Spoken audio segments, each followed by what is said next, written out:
Jaki nas piękny dzień przywitał w Glenantyre. Glenantyre? W każdym razie widok na Mount Cook z kempingu to jest coś magicznego, więc jeżeli szukacie takiego magicznego kempingu, to na pewno tutaj warto się zatrzymać.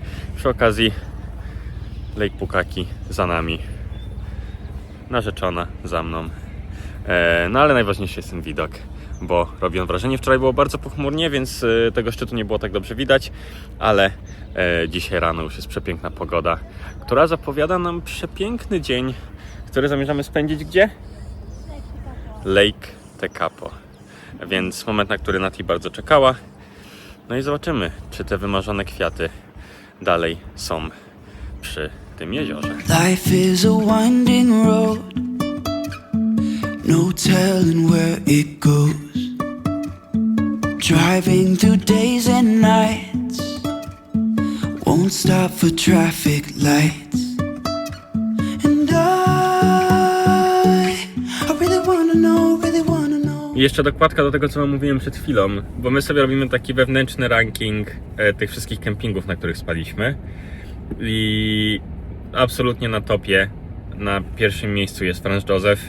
Zakochaliśmy się w tym miejscu. Ogólnie do tego kemping bardzo fajny, Orange Ship Camping w Franz Joseph albo Joseph, to już zależy, kogo słuchacie, mnie lub Nati, bo tam była i ta bania i było fajnie i tak dalej, ale ten kemping w Glenantyre jest na drugim miejscu. Same facilities ok, ale to, jaką robotę tu robi otoczenie, jak tu jest przepięknie. Ja myślę, że najfajniejsze jest to, że jednak Franz Joseph tam jest, to jest miasteczko i wokół tego kempingu też jest mnóstwo innych miejsc, różnych innych No wychodzicie z tak kempingu, dalej. jesteście w miasteczku, więc... Tak, a tutaj nie ma absolutnie nic, żadnych domów, żadnych sklepów, to jest po prostu pośrodku natury, otacza nas jezioro i góry z każdej ze stron. Za nami jest droga, która prowadzi przez nie wiem ile, ale z 50 km najmniej, żeby gdziekolwiek dojechać do miasteczka, więc naprawdę robi to bardzo dużą robotę tutaj. Dostęp do tego jeziora, które wam pokazywaliśmy, 10 minut spacerkiem, naprawdę klasa. Zresztą patrzcie, jaki jest widok z naszego postoju, który tutaj mamy, zanim wyruszymy dalej. If I'll ever figure out where the road goes. No czy to nie wygląda kosmicznie? Even if I'm falling down, I will keep po tej on stronie? searching for my Jezioro. highs. Coś jeszcze potrzebujecie do życia? You can say I lost my mind, I will keep on holding my head high. Even if the sky is falling down.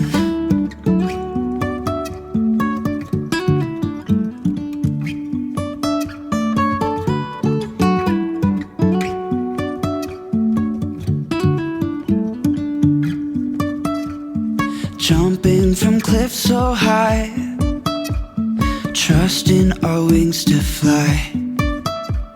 Sometimes we're crashing down, but we get up and start from the ground. And I really wanna know, A jeszcze pewnie możecie zastanawiać się, dlaczego tak mało ujęć z drona z tych rejonów. No to w ogóle tych rejonów lodowców. No to odpowiedź jest prosta, tu wszędzie są zakazy, bo wszędzie w tych miejscach odbywają się loty helikopterem albo jakieś właśnie loty widokowe awionetkami i tak dalej, więc wszędzie tutaj jest bardzo dużo zakazów. A my wiemy, że są ludzie, którzy mają to gdzieś i latają, ale my jak widzimy zakaz, to raczej staramy się uszanować to, że ktoś go postawił i po prostu sobie darować. A ujęcia zrobimy gdzie indziej. even if I'm falling down, I will keep on searching for my highs. You can say I lost my mind, I will keep on holding my head. A tutaj macie randomowy przystanek na drodze z Twizel do Lake Tekapo. Nie da się opisać słowami tego.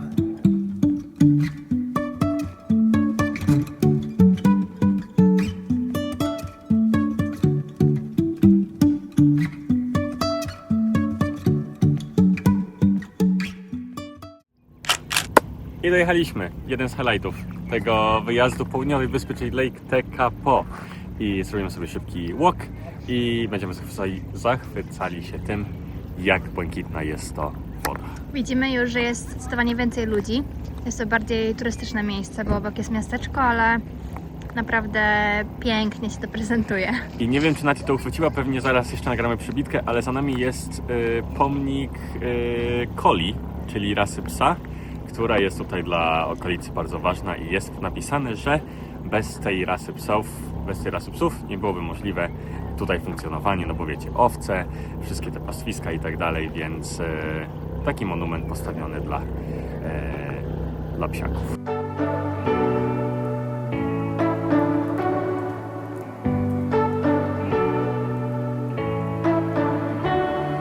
You say you don't wanna get in trouble, that you're doing fine cause you got me.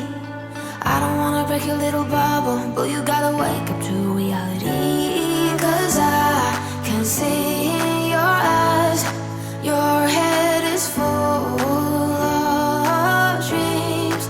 Tears aren't proof of failure, you just gotta let them flow without judge. A za nami widzicie ten słynny kościół dobrego pasterza w Lake Tekapo. To co ciekawe, on jest dalej aktywnym kościołem i 2 razy dziennie odbywają się w nim msze. O 4 i o 6, coś takiego. Ale no fajny widok, aczkolwiek mocno turystyczny i tak z naszej perspektywy dziwnie się patrzy na to, jak przy takich miejscach Wydaje mi się, że szczególnie Azjaci, którzy jednak wywodzą się z innej religii, pozują i gdzieś tam... I wiecie, to nie chodzi o to, że nie robić sobie z tym zdjęć, no bo oczywiście, ale podejść, zrobić sobie jakąś fajną fotkę, a jakieś takie wygibasy, jakieś takie dziwne... skakania i tak dalej. Tak, to już tak jakoś, nie No wiem. i też kwestia dronów, że jest gdzieś tam wszędzie informacja, żeby tymi dronami nie latać, a stoisz przy tym kościele i też wszystkie I wszędzie dźwięki. słyszysz tylko Tak. dronowanie. No to co wam mówiliśmy, no wszędzie są znaki, no ale nie wszyscy się do tych znaków stosują. Ale w ogóle jak sobie pomyślałem i chciałem wam to też od dłuższego czasu powiedzieć, ale zawsze mi wypadało z głowy, że moim zdaniem ta Nowa Zelandia to jest całkiem fajny pod kątem oczywiście z perspektywy bycia tu 2 tygodnie i dawno nie byłem w kraju, w którym tak dobre zasady drogowe, w sensie wiecie, jak macie ograniczenie, to ograniczenie ma sens. W sensie nie musicie się wlec po drodze i tak dalej. Zresztą no, nie powinniście, bo was może zatrzymać policja poza rakumatych. Ale chodzi o to, że wiecie, wyjeżdżacie na drogę 100 na godzinę, ciśniecie, wjeżdżacie do miasta, ograniczenie do 50, wyjeżdżacie z miasta od razu 100 na godzinę, więc pod tym względem jest to fajnie. No i tak samo, tam gdzie można i ma to sens, to drony są dozwolone, tam gdzie nie powinno się, to drony są zabronione, więc moim zdaniem tak sensownie jest tutaj to rozwiązane. Tak samo z kempingami, gdzie powinno się kempingować, to można, tam gdzie nie można. Ma to wszystko sens, nie jest nic robione jakoś tak na siłę. Taka moja obserwacja po 2 tygodniach, ale kadry.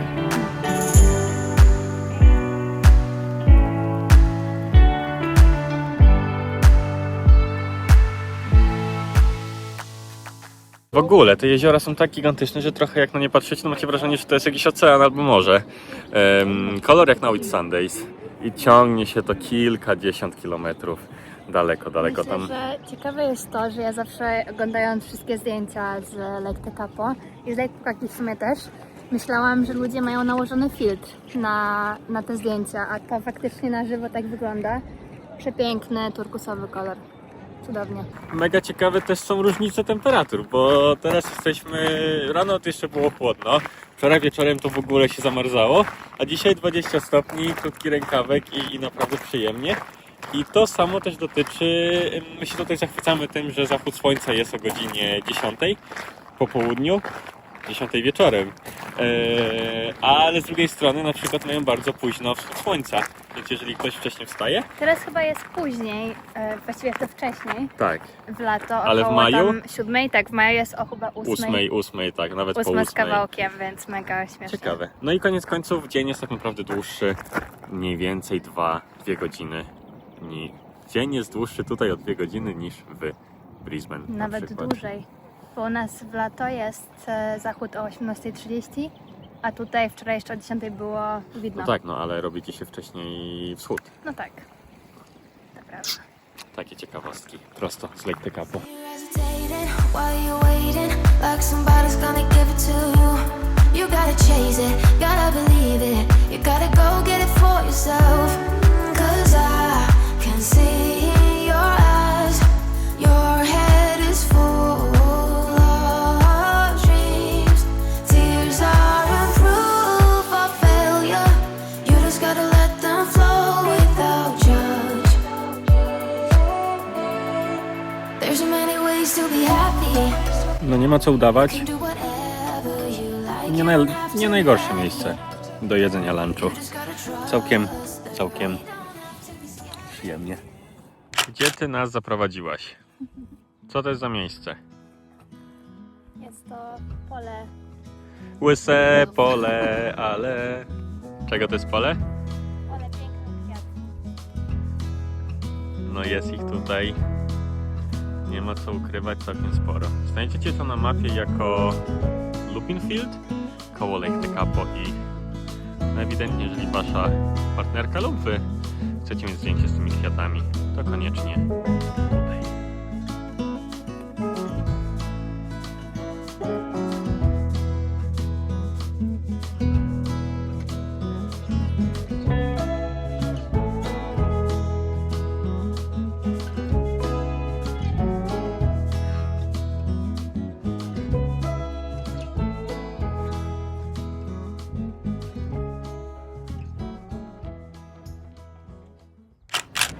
No i witamy się z pochmurnego Christchurch. Jesteśmy tutaj, gdzie zaczynaliśmy, co oznacza, że kończy się powoli nasza przygoda, ale jeszcze to nie koniec, łapiemy ile możemy z tych ostatnich jak to powiedzieć, z tych ostatnich prawie 2 dni. Christchurch przywitało nas dosyć pochmurnie. Tym razem nie będziemy wam polecali kempingu, na którym się zatrzymaliśmy, bo mamy dosyć mieszane odczucia. Ale tak to jest z kempingami, na których są też long-term residents, czyli osoby, które zostawiły swoją przyczepę już na zawsze i na tym miejscu na tym kempingu sobie żyją. Ale my nie o tym, po prostu tego nie znajdziecie na liście. Odkrywamy to miasto. Nati czytała, że to miasto nie powinno nas zachwycić. Jest to miasto dosyć nieciekawe, natomiast ja czuję wewnętrznie, że możemy odkryć jakieś fajne rzeczy w nim z mojego researchu kawowego, więc na pewno będzie bardzo dużo kawy w tym odcinku. Ale zobaczymy, bo tak to jest, że na Auckland byliśmy bardzo, bardzo mocno nastawieni pozytywnie, a trochę nas zawiodło, nie ukrywajmy, trochę nudne miasto, trochę takie, nie wiem, bezpłciowe, tak bym to nazwał? Bardzo zwyczajne. Tak. Nic takiego jakiegoś ekstra. Bardzo zwyczajne, a Christchurch podobno złe, a zobaczymy jak będzie w rzeczywistości. Coś dodanie? Nie, lecimy teraz do Bohemian Bakery, które było na naszej liście i zapowiada się bardzo fajnie, więc Tak jest. lecimy. Na liście mamy mniej więcej 117 miejsc do odwiedzenia dzisiaj, więc zobaczymy co z tego wyjdzie. Oby pogoda nie popsuła nam naszych planów.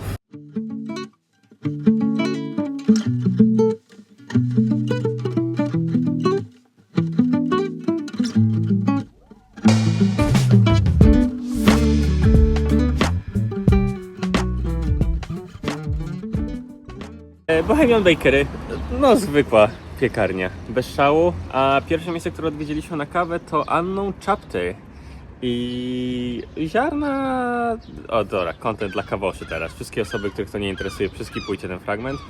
Ziarna takie bez szału, wszystkie raczej o dosyć nudnych nutach smakowych.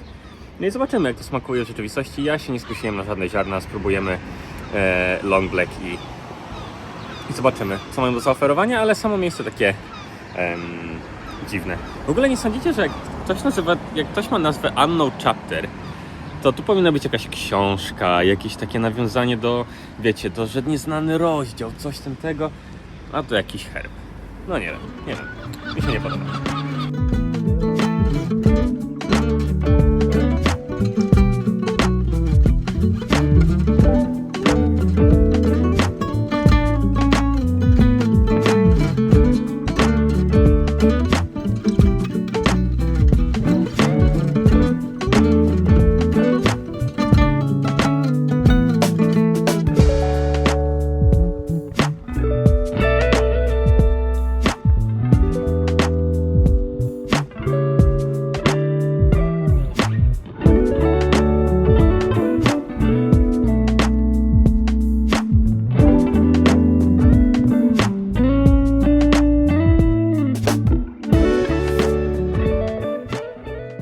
No i typowa miejscówka, którą zawsze próbujemy znaleźć w każdym mieście, czyli jakiś taki food hall. Tym razem trafiło na Riverside Market i zobaczymy, co tutaj mają. My się nastawiamy na greckie tym razem.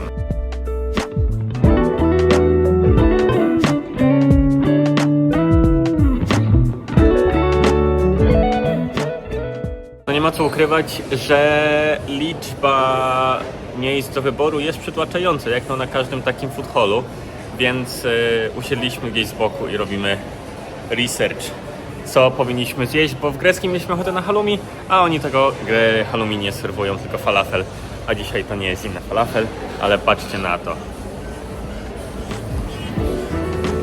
Gigantyczna ilość różnych stoisk.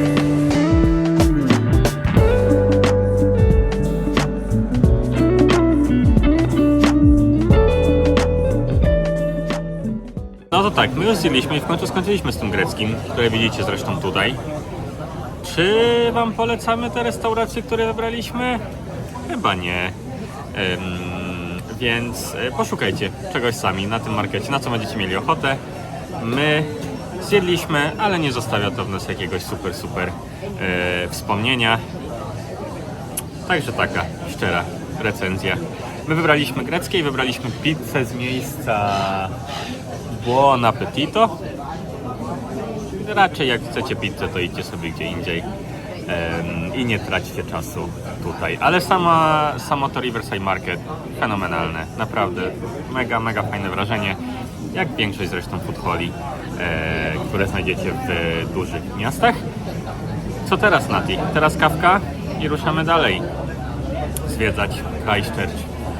Ja dalej czekam na ten moment, wiesz, olśnienia. Na ten moment, kiedy poczuję, że to miasto jest fajne, no bo jak na razie jest to miasto dosyć daje, jak to się mówi, wyzwanie, żeby je polubić. Zobaczymy, jak to będzie dalej.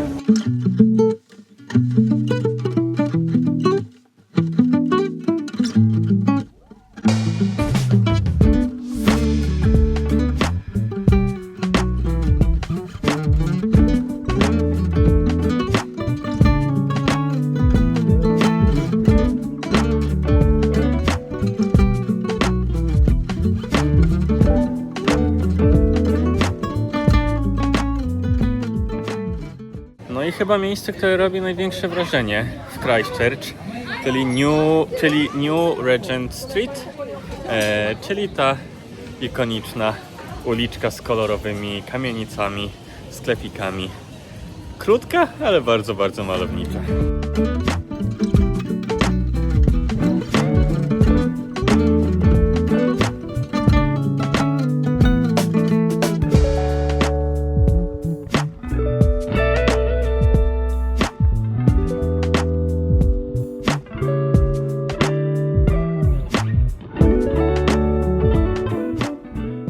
I już z powrotem w wanie i to, jak chillowy był to dzień, możecie zobaczyć na podstawie tego, że nawet udało się wizytę u barbera ogarnąć, żeby na powrót po urlopie być gotowym do pracy.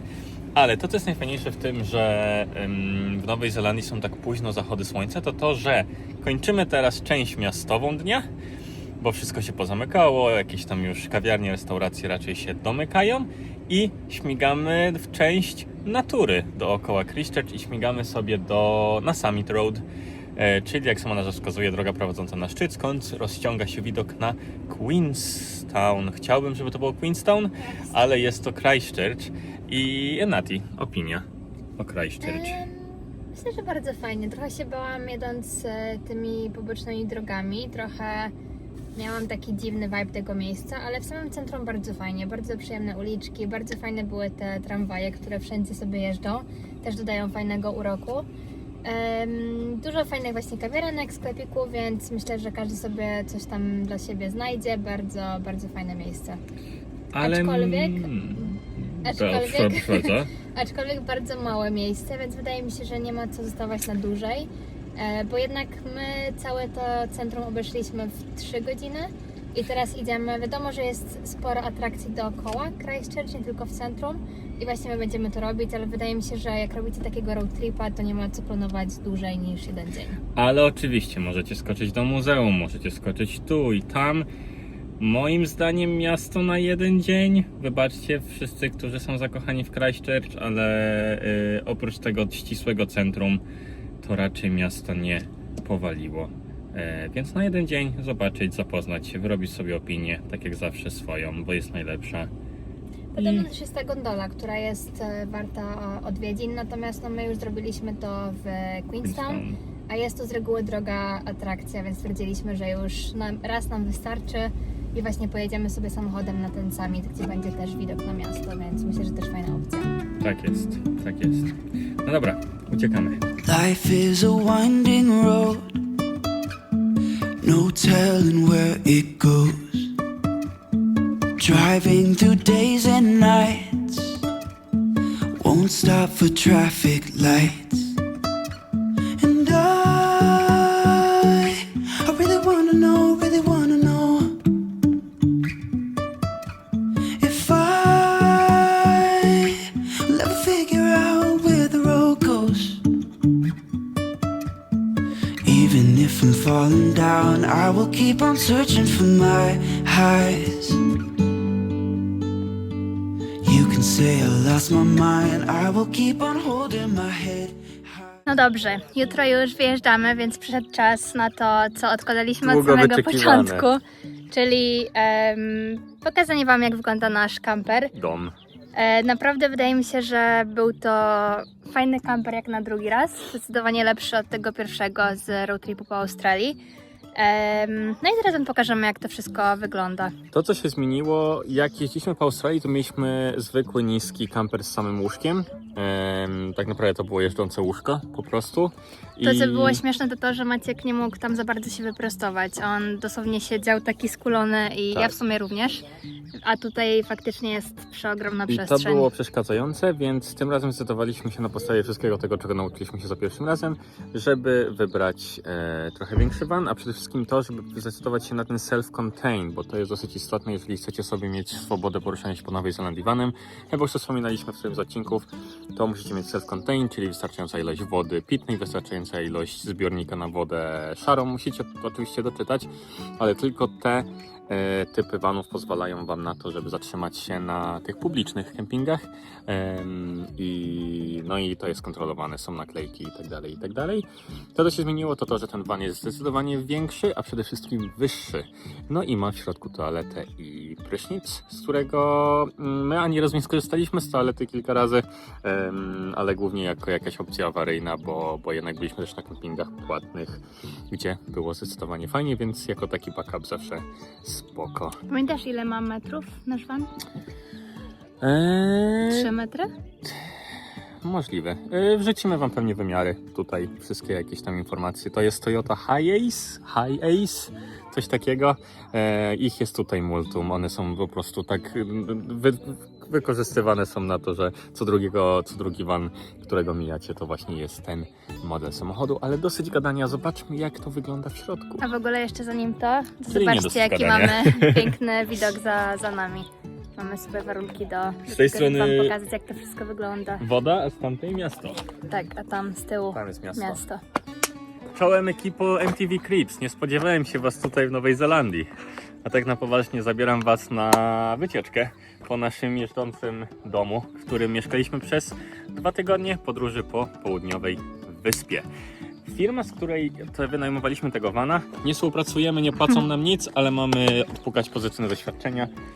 ARV Campers, więc jeżeli szukacie, to śmiało możemy polecić. Jeżeli chodzi o przód vana, tutaj tak naprawdę nic ciekawego się nie dzieje, zwykła furgonetka. Siedzi się bardzo prosto jak na krześle, więc musicie być na to gotowi. Mnóstwo jakichś schowków, góry. To jest w sumie fajne, przydało nam się, że A, bo to pochowaliśmy... jest twoje Passenger Princess Królestwo, więc... Nie, fajnie, bo też z tyłu nie ma aż tak dużo schowków, a tutaj faktycznie mogliśmy dodatkowe rzeczy pochować, więc mega fajnie. Tu możecie zobaczyć naszą kolekcję Instaxu, więc też świetne miejsce do tego. A to jest Tak, z tego, a to w co ogóle kojarzymy, odkryliśmy chyba 2 dni temu dosłownie. że to jest 3. miejsce z przodu, chyba. Nie mogliśmy tego podnieść, ale wygląda na to, że jest to miejsce z przodu. Więc jeżeli chodzi o przód samochodu, żadna rewolucja. To tyle, jeżeli chodzi o przód. Jak się oddalimy trochę, to możecie zobaczyć, że na górze jest właśnie to, co robi największą robotę, czyli to, że ten van ma dobudówkę nad sobą, dzięki czemu ja mogę tutaj wszędzie stać i on jeszcze ma sporo miejsca nade mną. Na górze widzicie panel solarny, który daje Wam oczywiście energię na to, żeby tam sobie on nie działa jakoś zbyt rewelacyjnie. Naładujecie telefon, ale nie to działa. raczej... Ja jestem super z tym zawiedziona. Myślałam, że będzie nam to dawało cały czas prąd i jakiś tam taki komfort, a jednak nie do końca to tak działa. Raczej awaryjny. Do naładowania jednego telefonu, coś takiego. No może my coś zrobiliśmy, nigdy tego nie wiadomo. Więc tak to wygląda z tej perspektywy. To, co jest na pewno też fajne, to to, że z zewnątrz te okna są przyciemniane. W środku, jak zobaczycie, wszystko przez nie widać, a z zewnątrz są przyciemniane. Wchodzimy od strony bagażnika, czy od strony rozsuwanych drzwi? Odsuwanych. Myślę, że to jest taki sposób, przez który my z reguły się poruszamy do środka. Natomiast tu jest fajne, żeby otworzyć i tam sobie obserwować jakiś ładny widoczek. I dwie największe zmiany, jeżeli chodzi o to, jak to wyglądało u nas w Australii, a to jak to jest z vanem w Nowej Zelandii, no to mamy przede wszystkim kuchnię i łazienkę. Jeżeli chodzi o kuchnię, mogę Panią operator bliżej poprosić? Jeżeli chodzi o kuchnię, to jeżeli jej nie wykorzystujecie, to robi się z tego taki stolik, a jeżeli wykorzystujecie, to pyk, otwieracie, dwa palniki, jest butla gazowa z tyłu, wszystko bardzo fajnie działa. Dosyć sporo korzystaliśmy z tego, bo gotowaliśmy wodę, raz gotowaliśmy jakieś tam jedzenie poza kempingiem, więc naprawdę wszystko się pod względem gotowania w wanie sprawdziło. Chwila, bo tu mucha utknęła. Dobra, poleciała. I teraz powinno się pojawić jakieś, wiesz, matka natura, ci dziękuję za...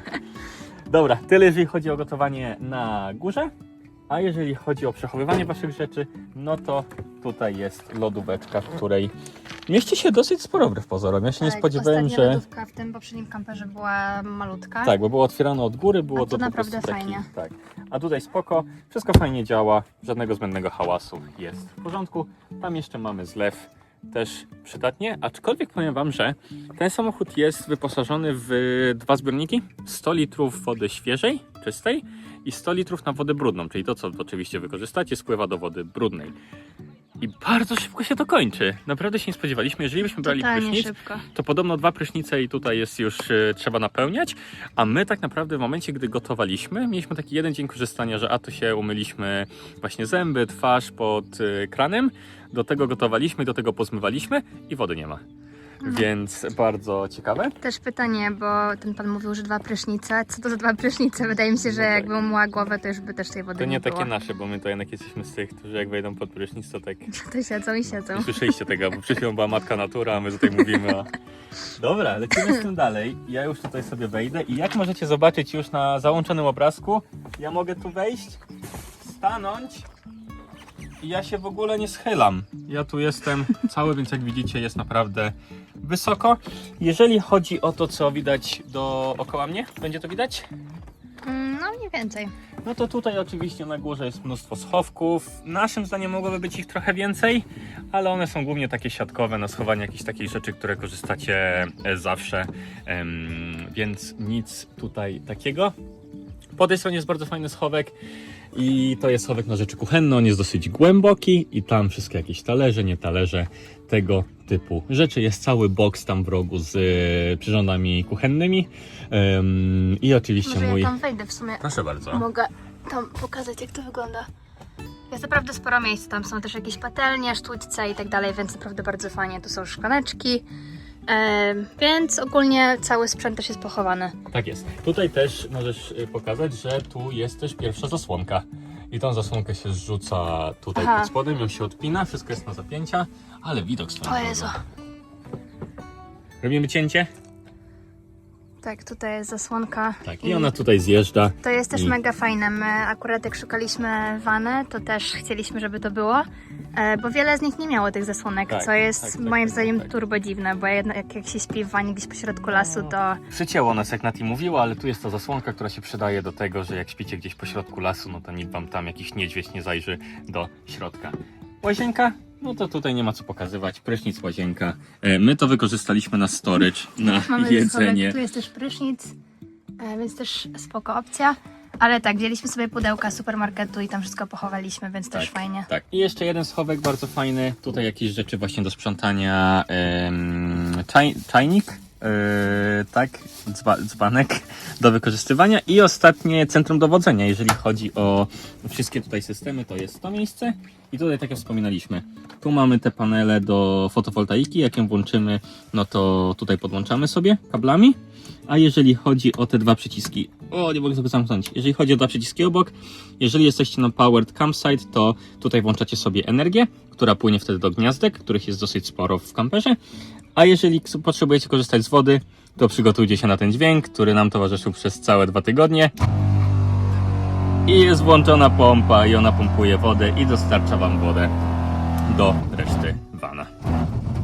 Dobra, teraz idę z drugiej strony, bo tutaj lepiej będzie pokazać tą część z fotelami, z łóżkiem i tak dalej, więc fajnie.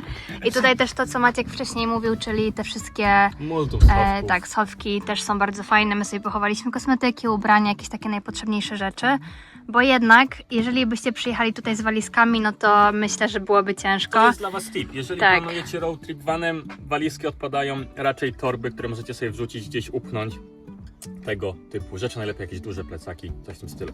Natomiast my jesteśmy tutaj w setupie dziennym, czyli mamy stolik, mamy 2 sofy. Bardzo się to przydawało, bo spędzaliśmy dosyć dużo czasu w wanie, pijąc herbatki, kawki. Tutaj naprawdę było bardzo fajnie się zatrzymać w takim ciężarze i sobie z tego korzystać. To się bardzo łatwo składało, bo wyciągało się cały stolik. On się dzielił z tym prętem i się to chowało Wszystko pod kanapę. Tak, wszystko się chowało do tych schowków przy kanapie, które po obu stronach są identyczne i wyglądają w ten sposób. Mamy schowek, który podnosimy. Tu są schowane deski, które wykorzystuje się potem do tego, żeby złożyć sobie z tyłu One się łóżko. kładą, tutaj się kładzie je po środku, łączy się, I robi potem się to w tak, ten to się sposób, rozkłada te że półki to wchodzi na środek, i mamy a łóżko. to wchodzi na prawo A i tutaj jest nasza pościel, którą też dostaliśmy, więc sobie codziennie rano ścielimy, potem właściwie to na odwrót. Wieczorem ścielimy, rano składamy, żeby mieć stolik, tak jak Maciek mówi, setup wieczorny i dzienny. Bardzo jest. fajna opcja. Więc to jeżeli chodzi o to, jak to wygląda. Z telewizora w ogóle nie korzystaliśmy. Tu są też te inne zasłonki, o których Nati wspominała. One spadają na dół i jesteście zasłonięci. Naprawdę fajne wykorzystanie przestrzeni w środku. No i jeszcze pokażę wam na szybko te systemy, które tutaj mamy, które sprawiają, że ten van może być self-contained. Swoją drogą, to właśnie o tą nalepkę chodzi. Self-contained New Zealand Lifestyle Camping. No ale o tych systemach to mamy tak. Tu na kluczyk mamy zbiornik na świeżą wodę. Podjeżdżamy, wyciągamy sobie szlauf i tym szlaufem sobie wlewamy do środka świeżą wodę na kempingu albo na jakimś punkcie, gdzie jest do tego dostęp. Tutaj mniej interesująca sprawa, bo tu się otwiera i wyciąga kasetową toaletę, którą też gdzieś tam sobie wylewacie w punkcie dump. I tak samo w tym samym punkcie bardzo często opróżniacie wodę. Ten zawór się wyciąga i w zależności gdzie jesteście, my mieliśmy bardzo fajny kemping, gdzie wystarczyło podjechać nad kratkę, otworzyć to i woda się wylała. Wydaje mi się, że tam pokazywaliśmy akurat na widzieliście, tym. dokładnie. Tak, to było chyba w Queenstown, nie? Tak, a niestety bardzo często jest to po prostu podłączenie rury i tą rurą ta woda sobie spływa. Bardzo proste wszystko, jeżeli się obawiacie, że może wam się to nie udać, to nie bójcie się, naprawdę to jest bardzo łatwe. Widzieliśmy mnóstwo ludzi, którzy świetnie sobie z tym radzili. My też zresztą mieliśmy trochę obaw, a okazało się, że wszystko jest bardzo, bardzo łatwe. No, więc dzięki MTV, że nas odwiedziliście w naszym domu. Rozmawialiśmy sobie często z Nati w czasie tego wyjazdu, co dalej, jeżeli chodzi o kampery. I naszym zdaniem to jest takie coś, co na pewno spełni wasze potrzeby i od tego już można tylko iść w górę. Niżej niż Ciekawe to... jest to, że właśnie w Nowej Zelandii jest strasznie dużo tych opcji, że jak się jeździ w różne miejsca, no to wiadomo, że te kampery wszędzie stoją i są przeróżne. Różne gdzieś tam te facilities w środku też, więc naprawdę do wyboru, do koloru. Ale wydaje mi się, że my po tych 2 road tripach, ja bym powiedziała, że to jest takie minimum. Ja bym powiedział, że to jest optymalne rozwiązanie. Tak, ale właśnie o to chodzi, że jest to bardzo wygodne, ale jednocześnie super komfortowe. Wiadomo, że minimum to by było po prostu samo łóżko, ale wydaje mi się, że fajnie jednak mieć te Tak, w opcje. szczególności, że my... Już nie. Więc moja sugestia i chyba Nati twoja też, jeżeli szukacie czegoś wygodnego i tak dalej, to jest dobre rozwiązanie. To jest dobre rozwiązanie. My pewnie następnym razem byśmy patrzyli na jeszcze kawałek wyżej i wtedy tak, żeby łóżko i stół były od razu rozłożone, nie trzeba było się bawić w rozkładanie i składanie. Ale jeżeli szukacie czegoś na pierwszy wyjazd, to naszym zdaniem to Mega będzie fajna opcja. na pewno coś, co sprawi, że będziecie mieli przyjemny wyjazd i miło spędzicie czas. Jeszcze wydaje mi się, że to co fajne jest, żeby dodać, to ta opcja i to chyba było, to było w tym pierwszym naszym vanie, że z reguły są te krzesełka i stół kempingowe, które można wystawić na zewnątrz, ale w sytuacji, kiedy pada, jest to super niekomfortowe. My pamiętam, że siedzieliśmy zawsze pod tym bagażnikiem, żeby się zasłonić, a jednak właśnie w takiej opcji, kiedy pada i jest brzydsza pogoda, to fajnie siedzieć w środku, otwierasz sobie bagażnik, dalej masz piękny widok, ale jednak nic na ciebie nie pada, więc nam się to super sprawdziło tym razem. Dokładnie. Ale dalej mieliśmy stolik i krzesełka, więc w niektórych miejscach mogliśmy sobie wystawić i też z tego korzystać, więc super opcja. Więc to rozwiązanie da wam mnóstwo swobody, da wam mnóstwo opcji, wyborów, wygody, więc polecamy chyba iść w to, jeżeli szukacie czegoś na swój pierwszy, drugi albo nawet trzeci wyjazd. Także MTV, do zobaczenia następnym razem, a my zabieramy się za ostatnie jakieś ujęcia stąd i powoli wracamy na kemping, gdzie będziemy się pakować, bo jutro już wylot.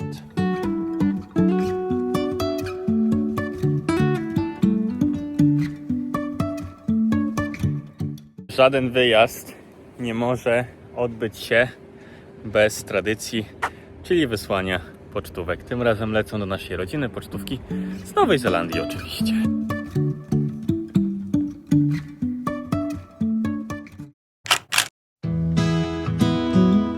No i zamykamy tę podróż vanem i na liczniku mamy 2440 km po południowej wyspie, a dodając do tego 1500 km zrobionych na północy i zaokrąglając to, co tutaj mamy, to 2500 plus 1500 daje nam 4000 km przejechanych po Nowej Zelandii. Nieźle.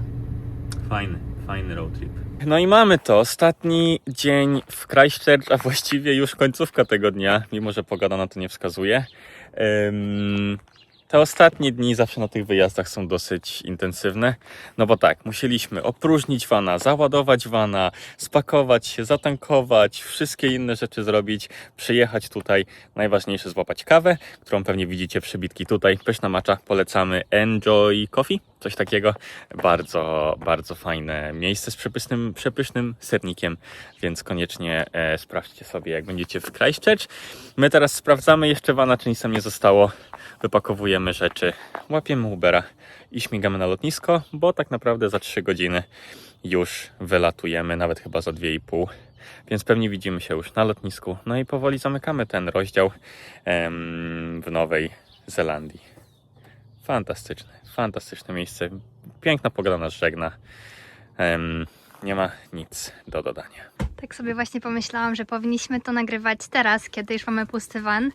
A my wczoraj Wam pokazywaliśmy cały tour z wszystkimi rzeczami, a teraz możecie zobaczyć, jak to wszystko pięknie wygląda, już posprzątane. Ale jeszcze tak a propos tych toreb, no to tutaj widzicie tą torbę, którą kupiliśmy, jedną z nich, jak fajnie się mieści między fotele. I fajne to było rozwiązanie, bo jedną tą torbę schowaliśmy tam pod spodem, pod tą pufkę, jedna była tutaj, no jak było łóżko, to wszystko było ładnie zasłonięte, więc w żaden sposób to nie przeszkadzało. I tak samo mogliśmy ją przesunąć tutaj, tamtą niebieską dać na sofę, więc jak siedzieliśmy przy stole, to też mieliśmy fajnie gdzieś tam przestrzeń pod nogami, więc fajna opcja.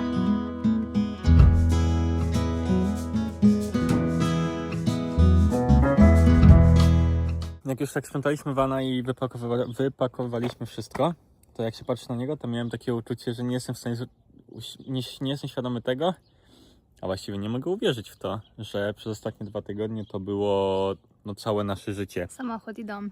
tutaj. No, że to było to, gdzie mieszkaliśmy, jeździliśmy i tak dalej, i tak dalej. Mega ciekawe uczucie. Jesteś smutny? Jestem... No wiadomo, no kończy się urlop, kończą się wakacje, kończy się pobyt w jakimś pięknym miejscu, ale no sami wiecie, my wracamy do pięknego miejsca, wracamy do też fajnego życia, więc Mamy kolejne fajne plany. dokładnie, Fajne. dokładnie. No ale oczywiście nie powiemy wam o tych planach, no bo to będzie oczywiście. 2 tygodnie życia w 2 walizkach.